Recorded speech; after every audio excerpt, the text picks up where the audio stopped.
Good morning, everybody. Can everybody hear me okay? Who is excited about a great day here at Sailors Pond today? Long time in the making. This project is probably more than 30 years in the making. Just by introductions, my name is David Murphy, and I'm proud to serve as the Mayor's Commissioner of Natural Resources. He's put together a department 8 years ago for projects just like this one. Originally, it was working with Sheldon Bennett and the folks at Butler's Pond. It was the restoration of Furnace Brook, and now this very important project to this neighborhood, the restoration of Sailors Pond. I know a lot of you that lived in this neighborhood for a long time can remember when this place teemed with frogs and toads and turtles and fish, and it really can be the city's best outdoor classroom in all of Quincy. And none of this would be possible without the support of a lot of people. Foremost among them is Mayor Thomas Koch. So if you can give the mayor a round of applause for his continued support, not just for this project, but projects like this throughout the city. I do also want to thank the City Council that voted to support this project. I know former Ward 5 City Councilor Dan Minton is here. I want to thank him for his continued support of this project. And along with former Ward 5 Councilor Chuck Phelan, who has been an advocate for this pond for almost 3 decades. I also want to thank the Community Preservation Committee and our Grants Management Department, who landed a $1 million state grant to stretch the available local dollars we have to make this project possible. So a lot of people to thank. We're going to get into that quite thoroughly. But without further ado, I'd like to introduce our great mayor, Mayor Thomas Koch. Thank you, David. Commissioner Murphy's doing an outstanding job for us. You go across this city, this great city, and you see the public spaces and parks and playgrounds all across the city, and they're all in tip-top shape. So thanks, Commissioner, for you and your team's work. You know, we have a great city, and I see so many young people here. Projects like this is the reason we do it. It's always about the future. You know, we're a city of 27 miles of coastline, hundreds of acres of marshland, hundreds of parks. Well, you can include all the little pocket parks and all the major fields, probably 100 places. More than 20,000 trees on our streets. For an urban setting, we're a beautiful city with great natural resources, and it's incumbent upon us to maintain those assets. I know I take a lot of criticism as they say we spend too much money, and we're investing. We're investing back into our environment. We're investing into our parks and our streets and our schools. That's what we're supposed to be doing. So I'm just so grateful, the team that put this together, Act Marine, Weston and Sampson, Heather, been phenomenal in so many ways. Dave mentioned we created the Natural Resources Department a number of years ago. You know, the old days we were barely getting the grass cut. We're in a position today now where we can do projects like this because we have the talent, the staff, and the budget to do it.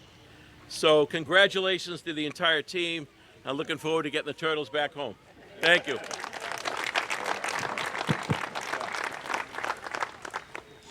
Thank you, Mayor. And the mayor mentioned the talent that we have here in the city, and I'd like to next introduce a woman that I call our secret weapon. When the mayor talked about the Department of Natural Resources and creating the position of environmental scientist, I think nobody really recognized that the level of talent we'd able to draw in Heather Liss, our environmental scientist. This has been a labor of love for her. I know not just her, but her entire family has been involved in this project from the outset. And I'd like to introduce Heather to say a few words about her experience with the project.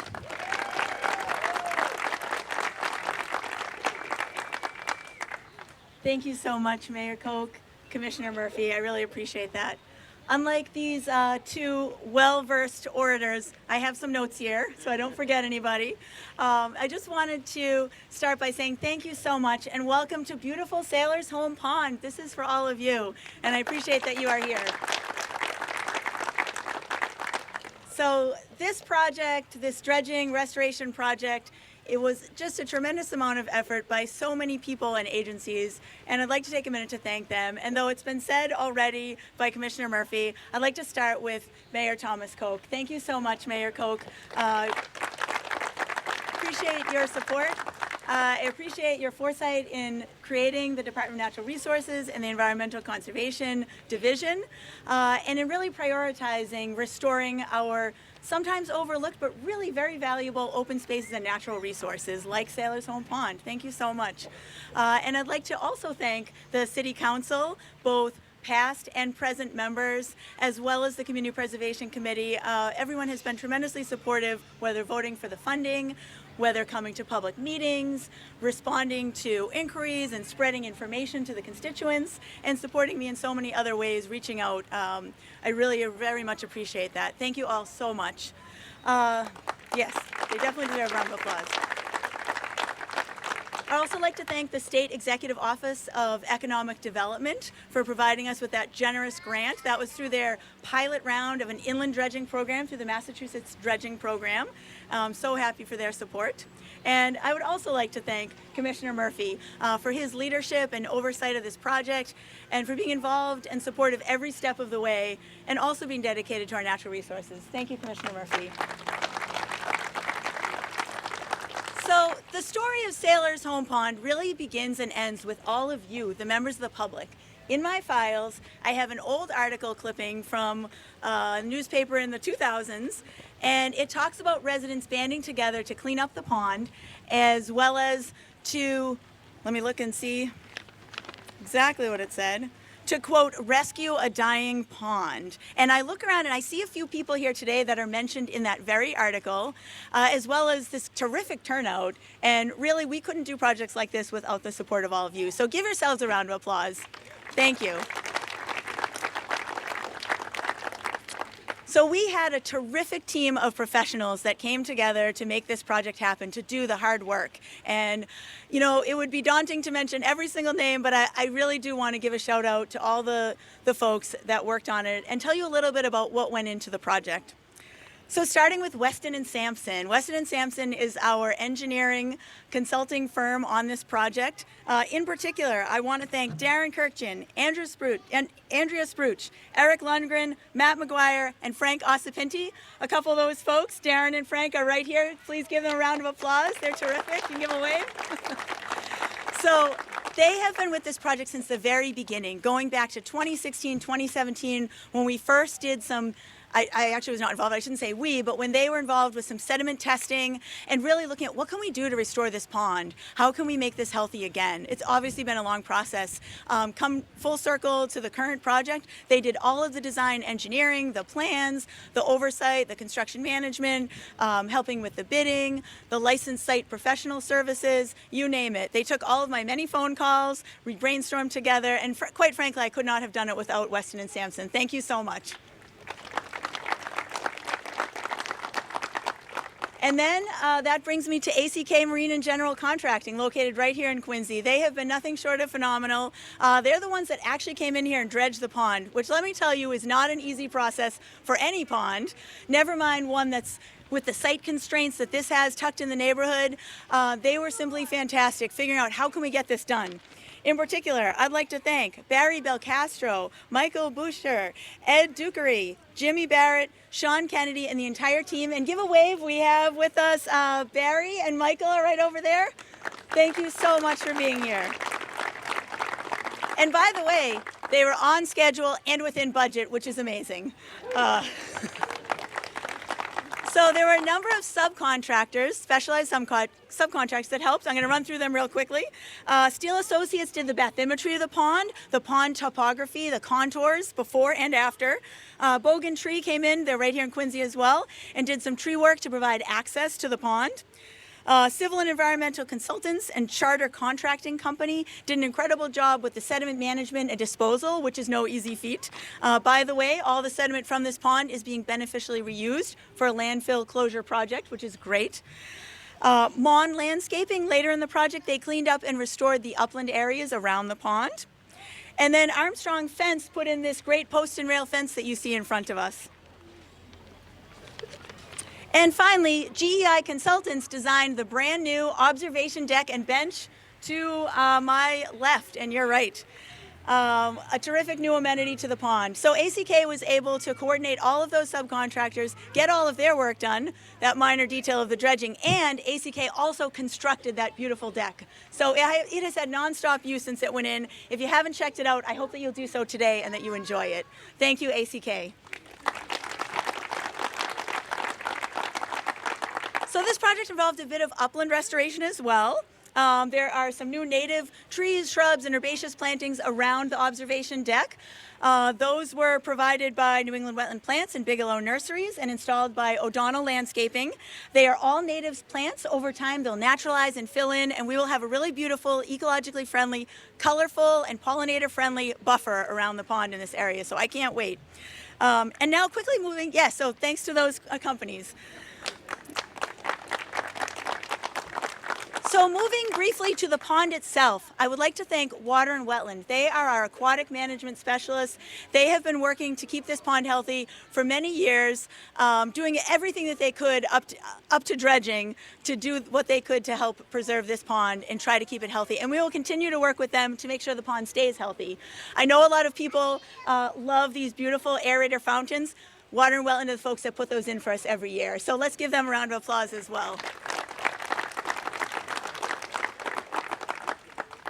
There are many city departments that have helped on the project. I'd just like to name those departments for you because they are also behind the scenes day in and day out, really helping make this a special place. My own Department of Natural Resources, the Mayor's Office, Purchasing Department, Grants Management, Municipal Finance, the Traffic Parking Alarm and Lighting folks, the Police Department, both those last two are here today and helped set everything up. Inspectional Services, and the Department of Public Works. DPW gets a special shout out because they really kicked things off very early on, doing the impetus for this project in the early years before we had a Department of Natural Resources. And they've been very helpful as we've gotten things underway, and particularly with some of the stormwater repairs and improvements that we've made. Finally, there are a number of regulatory agencies that we had to go through for our permitting process, and they provide a lot of wonderful guidance along the way. The Army Corps of Engineers, Department of Environmental Protection, and our local Conservation Commission, unsung heroes who also reviewed the project, and they made sure that these turtles were taken care of, the stars of today's show. And of course, Mass Wildlife, the Department of Fisheries and Game. Those folks helped us with turtle advice and turtle permitting. And that brings me to the stars of the show, our turtle friends. So I need to give a thank you to a few of the folks that helped with the turtles, because I certainly could not have done that alone. We have from the New England Herpetological Society and Cape Ann Vernal Pond team, Joe Martinez, who is here today, and Rick Roth. Thank you so much. They are true turtle experts. They were in the pond with me. And by the way, if you followed the Butler's Pond restoration, they helped with that as well and did a terrific job. Also, Zoo New England, they are also here today with the table. Check them out. Brian Windmiller, an absolute turtle and wildlife expert, also got in the pond, shared all of his expertise and his equipment with us to get the turtles. Thank you so much, Brian. And of course, the New England Wildlife Center, where these turtles spent the last year. So with the help of these turtle experts, we netted up these elusive residents of the pond. We sent them to the Wildlife Center for an extended vacation. And with the winter we just had, I am sure they are very grateful. So in particular, I really want to thank Dr. Greg Mertz, Zach Mertz, Dr. Priya Patel, Katrina Bergman, and the entire team at New England Wildlife Center.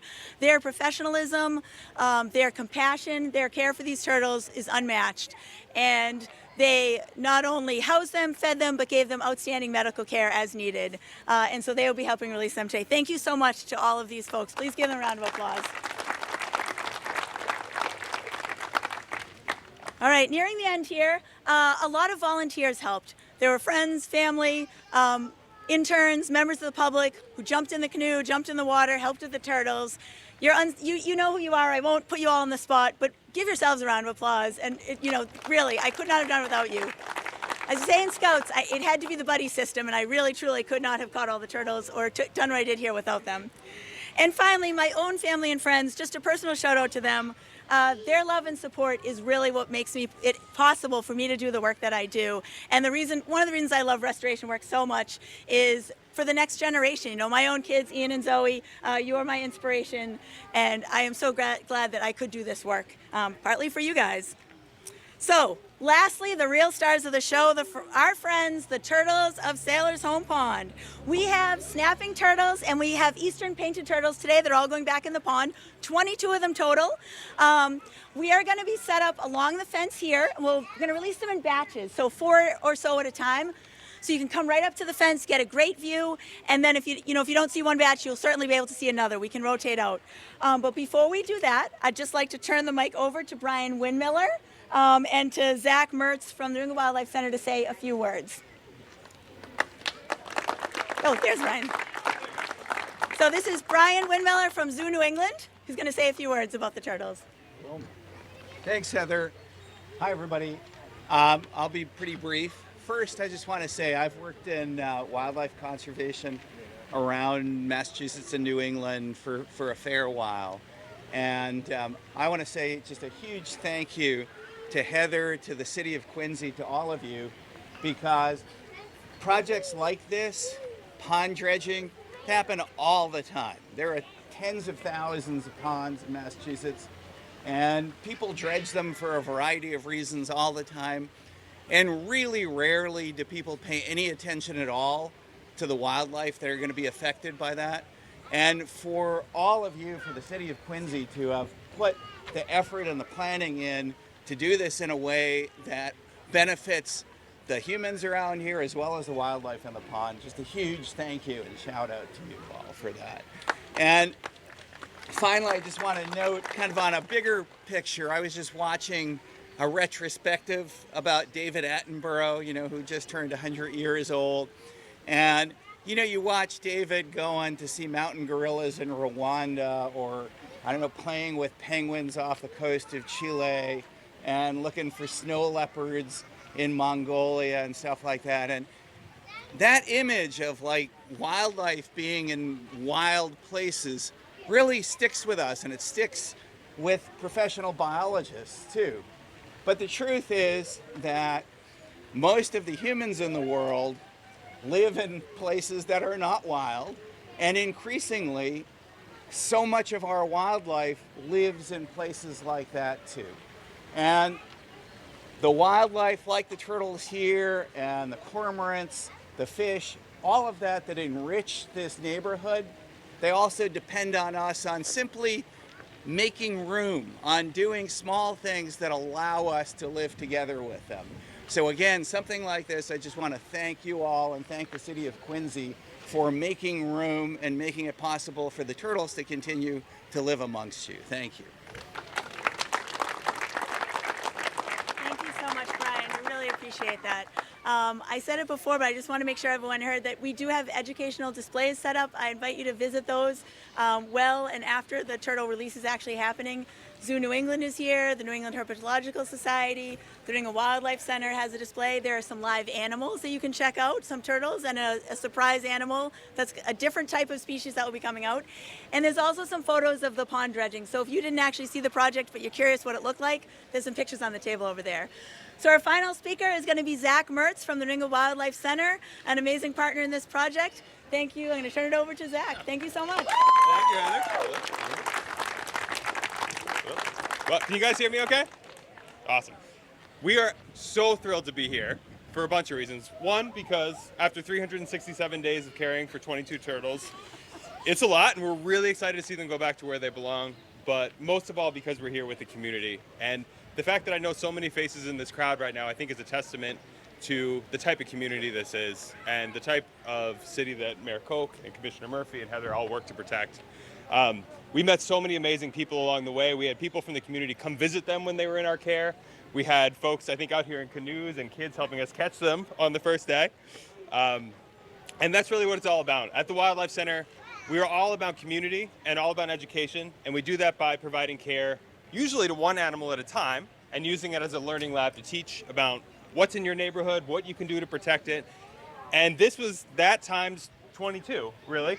And so when Heather called me, originally asked about this project, we were like, we're in, that sounds amazing. At the time, admittedly, we thought we would get, maybe 20 or so little painted turtles, and like I was like, I went out shopping and I bought one really big bin, and I was like, maybe we'll get a snapper. And then I think on day 3 we had like 8 snappers. And so just some metrics to put that in perspective for you. We're going through about 20 to 30 pounds of fish and turtle food every single week for a year. We're doing about 4,000 gallons of dirty water change and filter cleanings every single week. And these guys were absolutely eating us out of house and home. And in that time, we have grown to love them, as I'm sure you all will and will again. And I just want to say how special this project is for us, not only because it affects so many people and because the community really came together to protect something they care about, but because, as Brian mentioned, a lot of times when you do a project like this, the animals that live there might not make it through the restoration process. And so to be able to remove those turtles and safely care for them, learn about them, and then return them to a place as beautiful as this, where they're going to live for the next, in some cases, decades, it can be up to 50, 60 years, is pretty amazing. So I just want to say thank you to all the partners and the city, and I think we're ready to release some turtles. Yeah.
invasive